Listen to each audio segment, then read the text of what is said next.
Hey, welcome to Advanced TV Herstory. Yep, you're at the one place in podcast land that connects the dots of TV and feminism to American politics and culture. Stick around today for the third in a fun series talking about role models and memorable characters.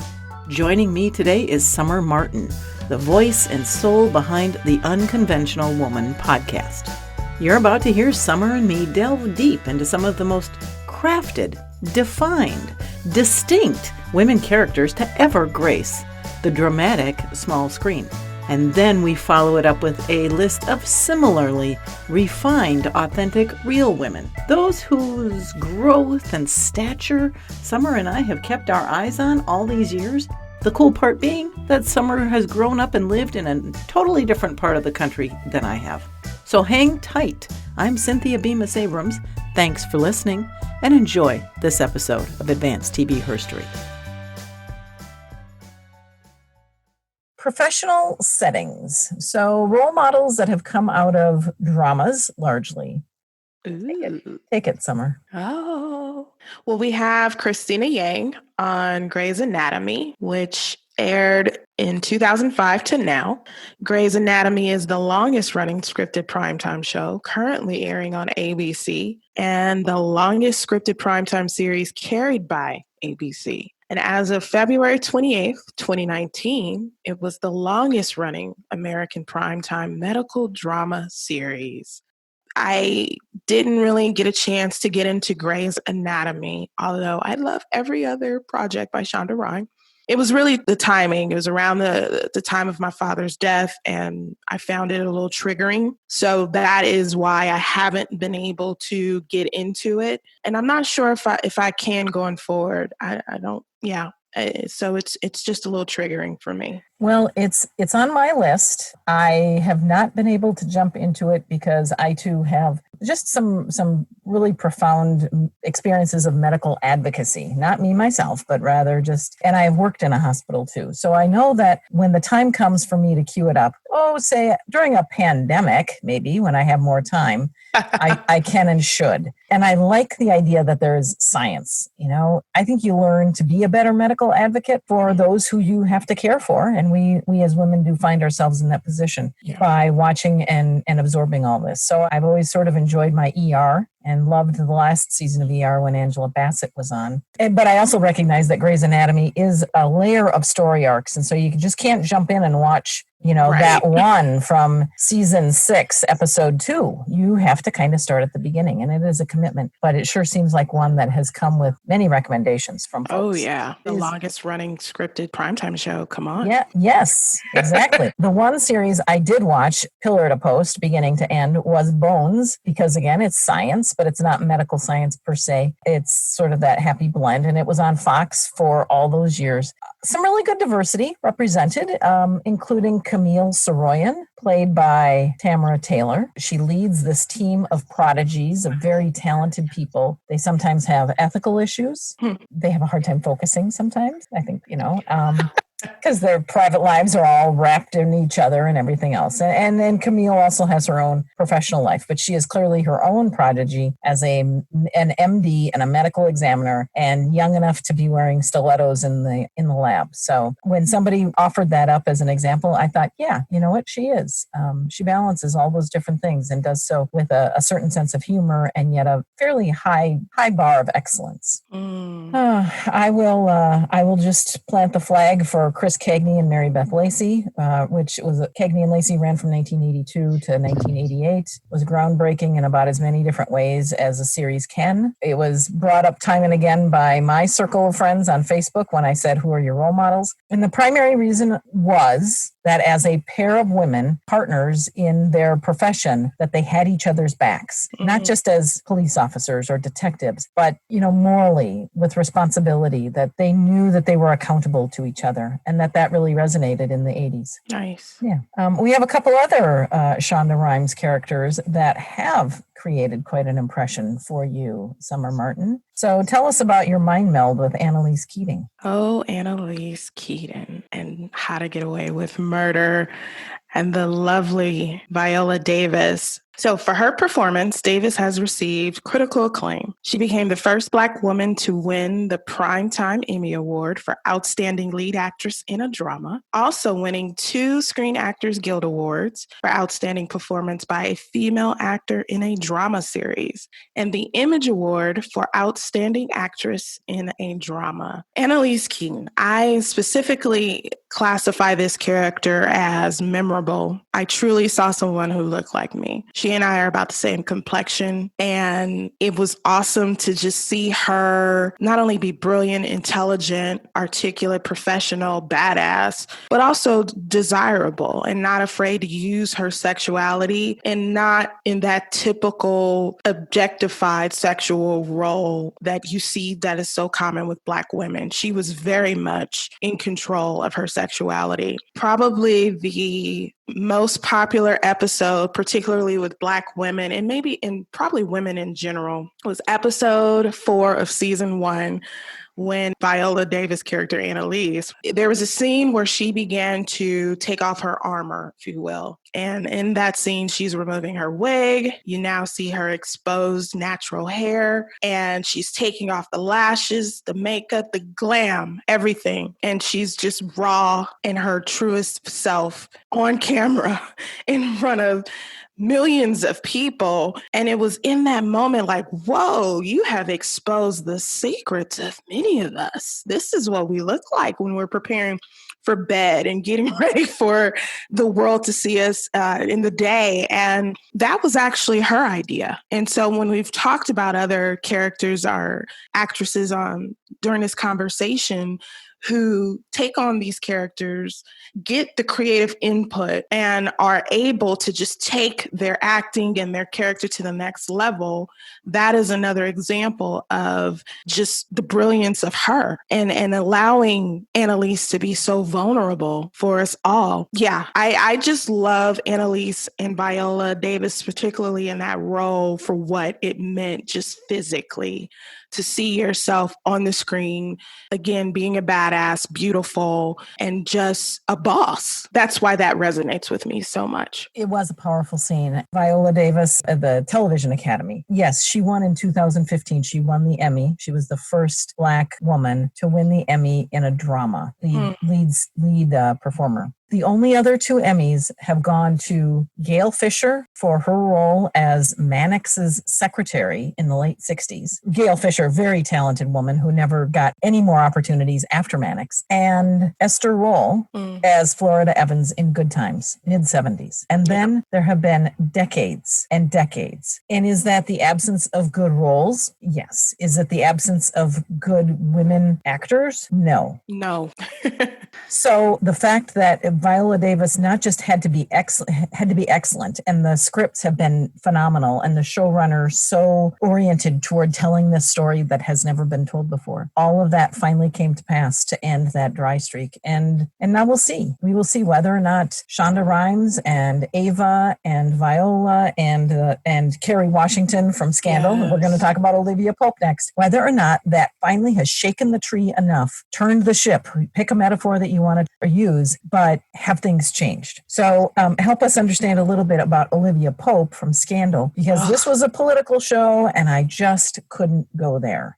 Yes. And then all of a sudden we had this other president and I really didn't want to start series. Oh, another fine actor, Kerry Washington. I love you. Probably I fell in love with you from Save the Last Dance. But anyway, Olivia Pope, oh my goodness, one of the most meaningful, impactful characters. I had at my cubicle desk a printout of Olivia's face, Kerry as Olivia Pope. And I worked in sales. And so all the things that comes with that type of profession. And when I needed moments of just really tapping into my inner badass, seeing her face, I would literally ask the question, what would Olivia do? And she would fix it. She will handle it. That helped me push through certain points during my career. I remember another thing you loved about Olivia was her fashion. You cannot talk about this show. And actually all the ladies were dressed. I mean, the costume designer, props to you. But of course, Olivia and her hats, her bags, you came every week just to see that alone. And I remember their partnership with The Limited, the store. It was a whole big deal where they had the scandal line within the store. And I bought a couple of items, like she was famous for her capes. And so, again, the obsession was real. It helped me feel like her. What's interesting when we talk about accolades and awards, nominated a lot of times, but no Emmy wins. She did get the 2013 BET Award and NAACP Image Award. She got the 2014 NAACP Award as well. For whatever reason, the Emmys, she didn't get to bring it home. Let's just say it that way. Yeah. You know, Olivia was a complicated character, and so was AnnaLiese. The moral compass was tipped for both of them. But for me, I was able to separate, okay, there's certain things that I won't do. I'm past the point in my life where I'm going to have a full-blown relationship with a married man, right? Who happens to be the president, right? And even I appreciated the complexity of just her being a badass in her professional life and a complete mess in her personal. It was the multi-layered dimensions that made you fall in love with Olivia, because it's always interesting when you have professionals, particularly who work with clients and fixing their issues and problems, and they always have chaos in their own lives. Quite impressive how that always seems to work. But Olivia Pope was definitely instrumental for me in my 30s and just shaping the way I conducted myself in the workplace. I felt a sense of beauty and pride when I saw her. Oh, she had a mean walk as well. As you can see, I can go on and on about her. I'm about to wrap it up. But, you know, it was the walk. It was a cape. It was everything about Kerry Washington and what she brought to Olivia Pope. That's a separate whole episode series maybe in itself. Well, you know, the unconventional woman has all the airtime. I might have to get in your pond a little bit and play. Feel free. I can appreciate the time we spend deconstructing our either favorite series or our favorite characters, whether they are just memorable characters or they are in fact role models. Their walk, the costume, and all of this, it doesn't happen in a vacuum. It does not happen from a non-inspired group of writers and a producer who doesn't care, is just caring about whether or not the ratings are happening. These are people who have developed the fact that all of this is really essential in order for this kind of character to be believable, and that this character is so foreign to everybody that you need to just craft it in such a way that you can't look away from her, because she is that put together and that different. So again, yes, absolutely. Props to all of the costume designers, whether it was from The Good Wife and The Good Fight or Scandal or How to Get Away with Murder, that these were men and women empowered with whatever it took to create that look and feel.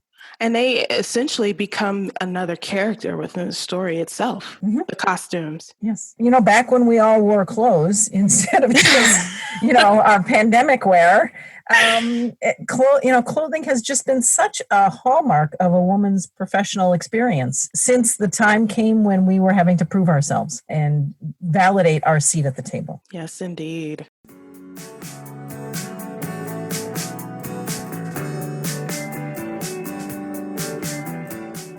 Oh my gosh. Well, we are heading into the home stretch here, but it is by no means a home stretch, because these are women who are their real selves, and in many cases very well crafted, branded trendsetters of fashion and hair and compassion and authenticity and self. And so we have just come up with a short list of women who you listeners might find as role models for all sorts of reasons that have nothing to do with the fact that somebody has handed them a script and they themselves have performed it. Right. So I'm going to let you start off with a couple of these, Summer, because they are important to you. And I will wrap up and gush on about Martha Stewart, but I'm also going to gush about some of yours. Okay.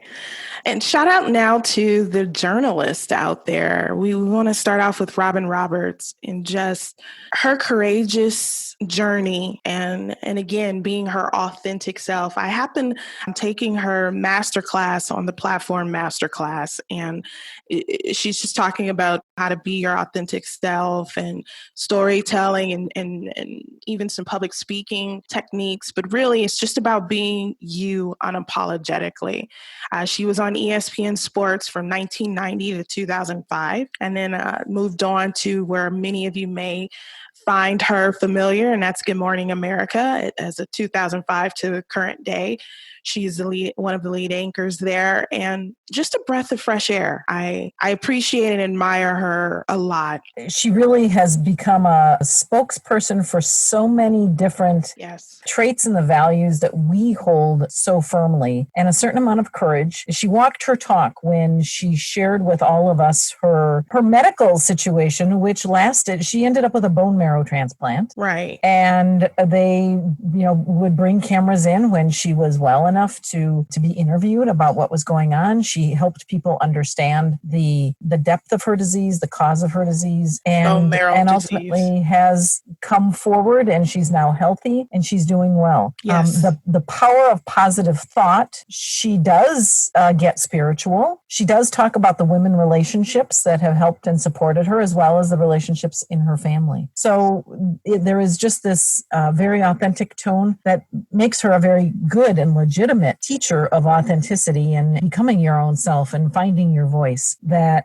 she developed first in a very male-dominated environment of ESPN as an athlete herself and as a very accomplished journalist. So you almost wonder whether or not somebody like Joy Reid was watching Robin 15 years ago, 20 years ago, and saying, I want to be more like her. I am quite sure Robin was influential with Joy. I've enjoyed watching her evolution and her journey. She is now the first Black woman to host a weekday primetime newscast on MSNBC. It's called the Reid Out. She started off as MSNBC correspondent, and then she became the host of one of my favorite weekend shows because I'm obsessed with news in a very unhealthy way sometimes. But she had AM Joy, I thought it was called, or is it AM Reid? I am blocking. I think I got really happy and excited with that. But she had her weekday show that ran in the morning, Saturday and Sunday, and then got ultimately promoted to the Reid Out, which we are all excited for and support her. But again, she's another one, unapologetically authentic, doesn't mind being edgy, but more importantly, sticking to principles in the name of journalism and being fair. Not to say that she's been without flaws, but she has taken accountability for maybe things and opinions she's expressed. It's about learning and growing and doing better. And I think she definitely epitomizes that as a wonderful journalist, which leads us into Miss Gayle King, who I have grown more fonder of over the years. Initially people like to just charge it to her being Oprah's best friend, which of course they have a great relationship. But she too is a wonderful journalist. She even had her own show once upon a time. She's still, I believe, editor-in-chief of Oprah's magazine. I became more familiar with her as a news anchor on her run with the CBS Morning Show that she's been a part of since 2012. I also read that she got that gig with CBS with Charlie. Her and Charlie Rose were really good friends, very instrumental in helping her navigate professionally. And then, of course, we know what happens with that, but she has since moved on and continue to blaze trails. But, it's just about having those complex relationships with people and still being able to push forward. She had a couple of blunders, if you will, this year with some high profile interviews, the one with R. Kelly, as well as with Lisa Leslie in reference to Kobe Bryant. And I feel feel like she handled herself very well. Again, it's about acknowledging it, your growth, and moving on. All of these women, the women journalists, and really any woman who at this point is powerful in entertainment has some choices to make about which battles do they want to take. We expect journalists to ask the hard questions. Otherwise, they aren't really journalists. They're more like softball throwers. And yet, Gayle King has seen a lot. She's also done a lot. She has opened so many doors that we'll never even know about. She carries that kind of like Louis B. Mayer, historic Hollywood power, as does Oprah. And so you can't totally fault them for perhaps being either sort of blind to edginess because they just don't travel in those edgy circles. Correct. And instead they are out searching for other opportunities to do good. And so, in a team, sometimes you have people playing offense and you have some people playing defense or, setting up for the ultimate goal. And I just think that those two, and you can't totally separate them, they carry a class and they carry a prestige that is trustworthy because they are not expected to necessarily go there. And that's a bit of a dual-edged sword when you are the interviewer, and that you are a woman of color now doing this interviewing. So it is one where we have to hold them in a little bit of a different category, but they are still role models because they do carry themselves with such a gracious use of their power and positive use just when we need them to. Absolutely. And I want to just correct myself with Joy Reid Weekend Show. It is AM Joy. For whatever reason, I wrote it wrong on my notes, but I love you, Joy, if you're listening. Again, a powerhouse group of women, not the least of whom is Shonda Rhimes. When you say that name, that just makes my heart warm. I read her book, The Year of Yes. Me too. Yes. 2016 to be exact. And I know that because it was around the new year. And The Year of Yes.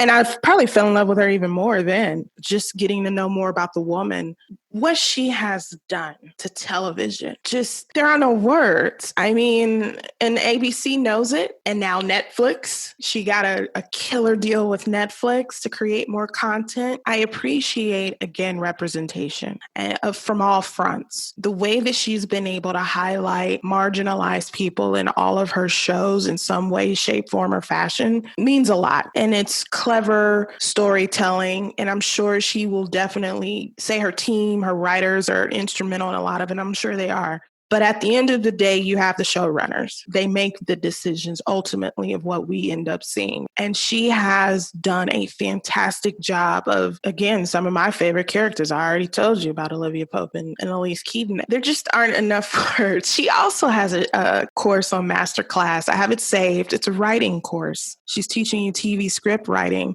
And this is not a weird plug for that platform. It just so happens that I really love these women and follow some of their work. I'm kind of speechless when you say the words Shonda Rhimes. Shonda Rhimes. Well, I'll just be speechless on the book, which I did do a podcast episode about the book, Year of Yes, because I felt like even though I very rarely dig deeply into books, this is one that it's not her memoir. It's more or less her train of thought through changing her life behaviors. Yes. The expectations she had of herself, like inside herself, and then matching them up with enough people telling her she was capable of so much more. Yep. All about getting out of her own way. Yes. And in doing so, you learn that she's just plain folks, that she has good relationships in her life. She had people who cared about her and wanted to nurture her, and that she has nurtured others. And she recognized that appropriate and healthy balance of what her career and where her talents could take her. In that respect, I find her to be the role model who then takes that incredible imagination and plants seeds of her growth, her experience and journey into some of these other characters, into their experiences. Yes.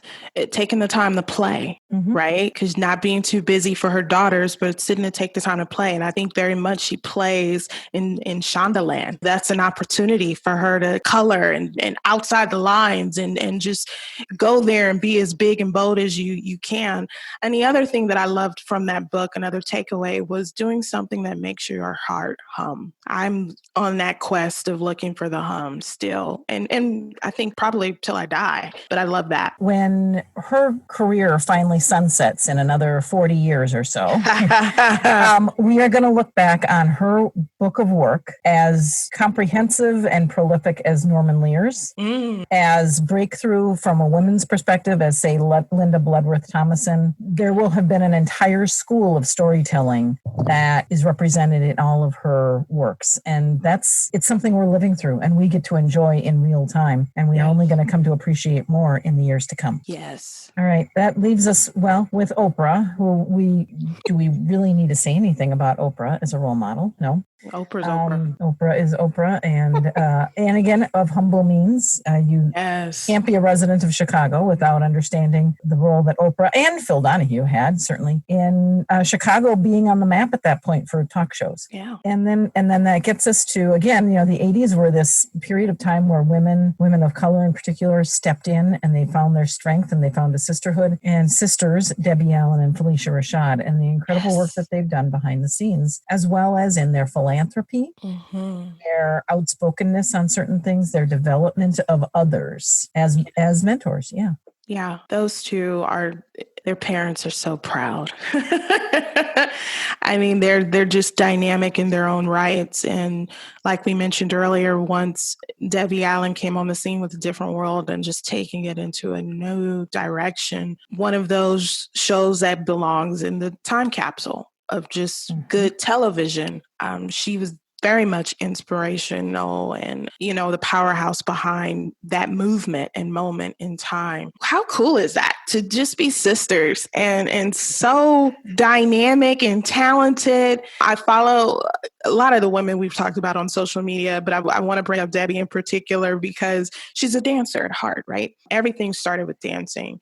During this pandemic, she's been gracious with her dance classes on Instagram and just, both of them, going back to the philanthropic point that you were making, are just huge on giving back. And now it's just a little sliver of the things that Debbie was doing to try to just bring some type of normalcy into chaotic days. Yes. When I think of them both, the fact that they had the support and the confidence to go in the direction of what their heart wanted, what they wanted to do, the role that they thought they needed to be in the world, and that the joy that it has brought to them comes through, because every time you see them, they're smiling, right? And that it comes through in their rich personalities. You don't really ever see them showing it off in a way that is unseemly. It is based on hard work. They are grateful for all of the opportunities and the privileges that they've had, and that any opportunity that they were given, I think they believe that their role was to exceed expectations and do whatever was necessary in order to hit that mark.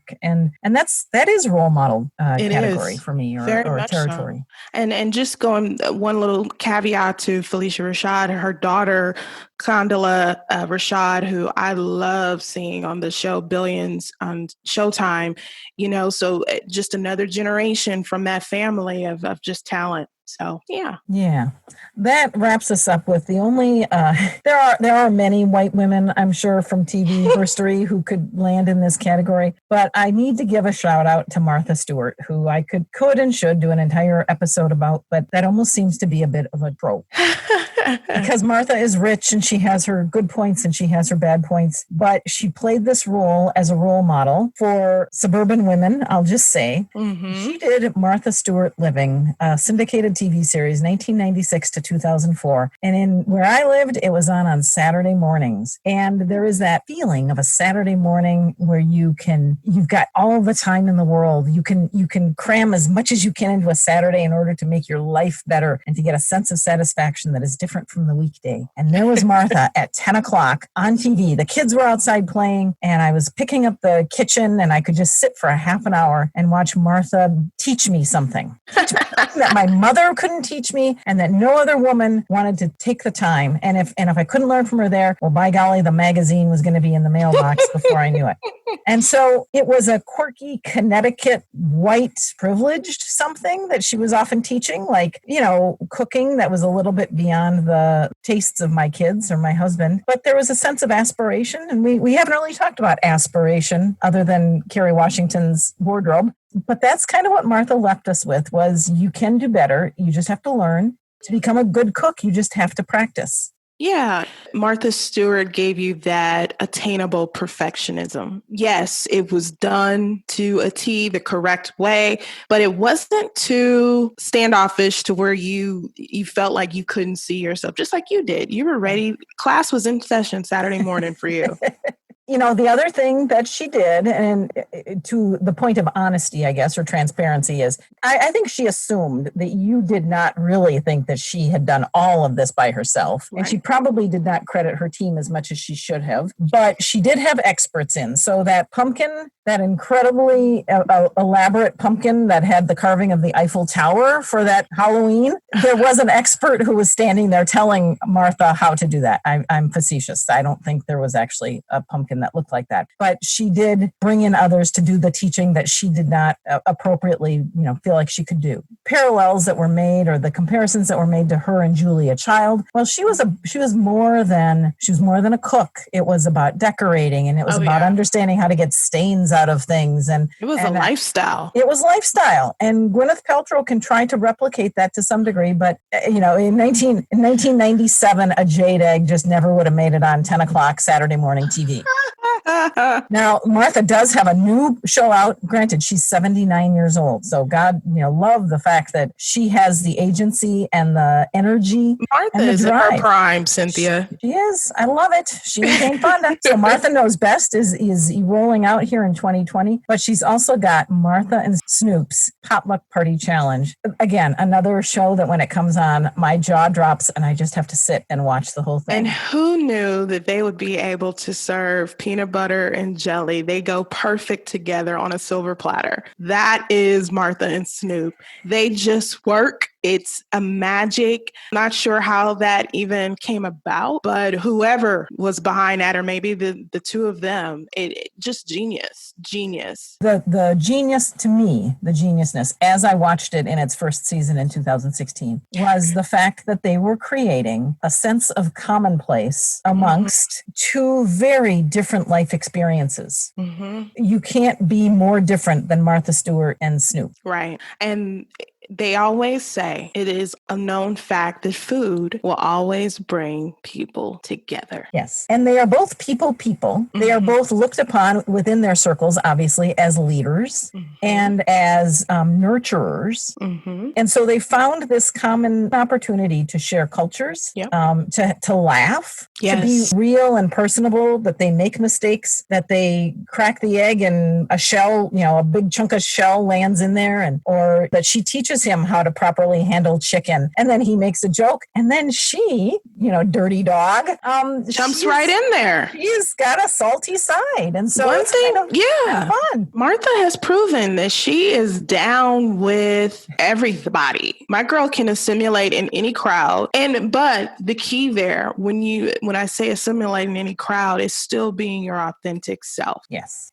Yeah. And so she resurrected her career. She took off the orange jumpsuit from her insider trading, a charge that basically men have gotten away with for the last 40 years. But no, It's important we send Martha to prison for a couple to learn her lesson. Right. So bully for her for stepping back into the batter's box and giving it as many swings as it took. If you get a chance, watch Martha and Snoop's Potluck Party Challenge. It's available. It's out there. It is. It's out there. And it's fun. And if you've got an older woman in your life who in 1998 was sitting on the couch on a Saturday morning.